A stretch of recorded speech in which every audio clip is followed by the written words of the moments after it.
So Apple just released their new operating system called Sonoma, but before you update, there's a couple things we should probably talk about.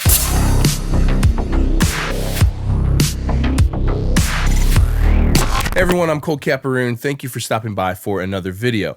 Now, before we get into this, I kind of need to give you a little bit of backstory about how we've always operated in recording studios in terms of updates and software. Way back in the day, 2004-ish, I started on Pro Tools 5.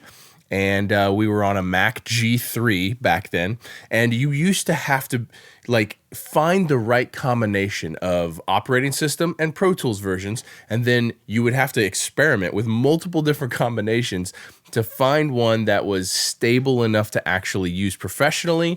And then once you found that combination, you would stay there forever until you were forced to update for some reason, whether it was a new computer or a new interface that had to have a new version of software. Whatever it was, you would stay there as long as you possibly could. And because this is my background, because this is how I started in this studio world, this is how I've continued to operate. Now, things are much, much smoother now. However, I've still backed myself in a corner a couple times. For instance, one of the times I updated to a new version of OS, and then I had to update my Apollo in order to run on that new version of OS, and it wouldn't work. Glitchy, crashes constantly. It literally just wouldn't work. Now, going backwards in the software versions on a Apple, on a Mac, is doable. It's a pain, but it's doable.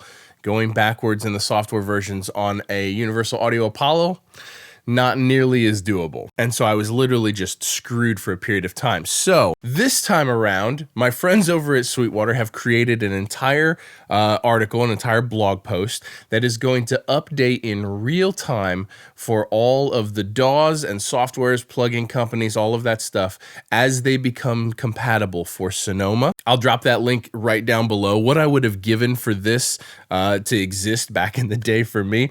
So before you update, make sure you go check that out and make sure that everything that you use or everything that you can't live without is compatible. This is supposed to update in real time as these companies become compatible.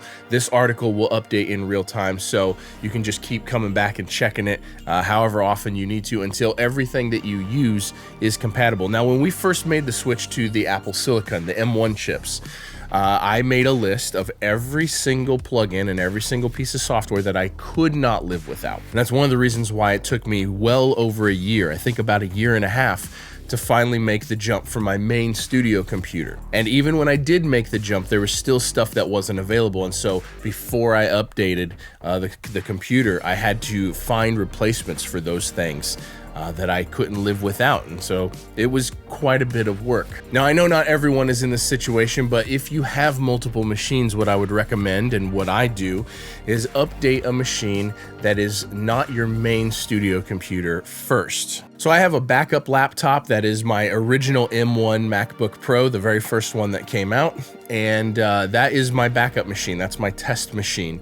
And so a lot of times if I'm not sure if a piece of software is gonna work or something, I will update on that computer first, because if it doesn't work, if it's real glitchy and crashes, it's not really gonna affect my day. I still have my main laptop and my main studio computer. So if you're fortunate enough to have multiple systems, update on the least important first, so that way you don't screw yourself. But really, my advice is to just don't update until you need to. Now, I was trying to back up my iPhone to the studio computer the other day. I wanted to dump some stuff, and it wouldn't do it without updating the OS. So that would be a situation where you might be forced into it. Luckily, I just did it on the laptop instead, because I can keep the laptop fully up to date. But try to stay in the operating system that you're in until you are forced to update for some reason. That is hands down the best advice that I can give. But if you're interested in updating, hit that link down below. Make sure you check all your compatibility, and it should make your life a lot easier. So thank you to Sweetwater for putting this whole running list together that updates in real time. That's incredible. And thank you guys for watching, and I hope you guys have a wonderful day. We'll see you in the next one. Peace.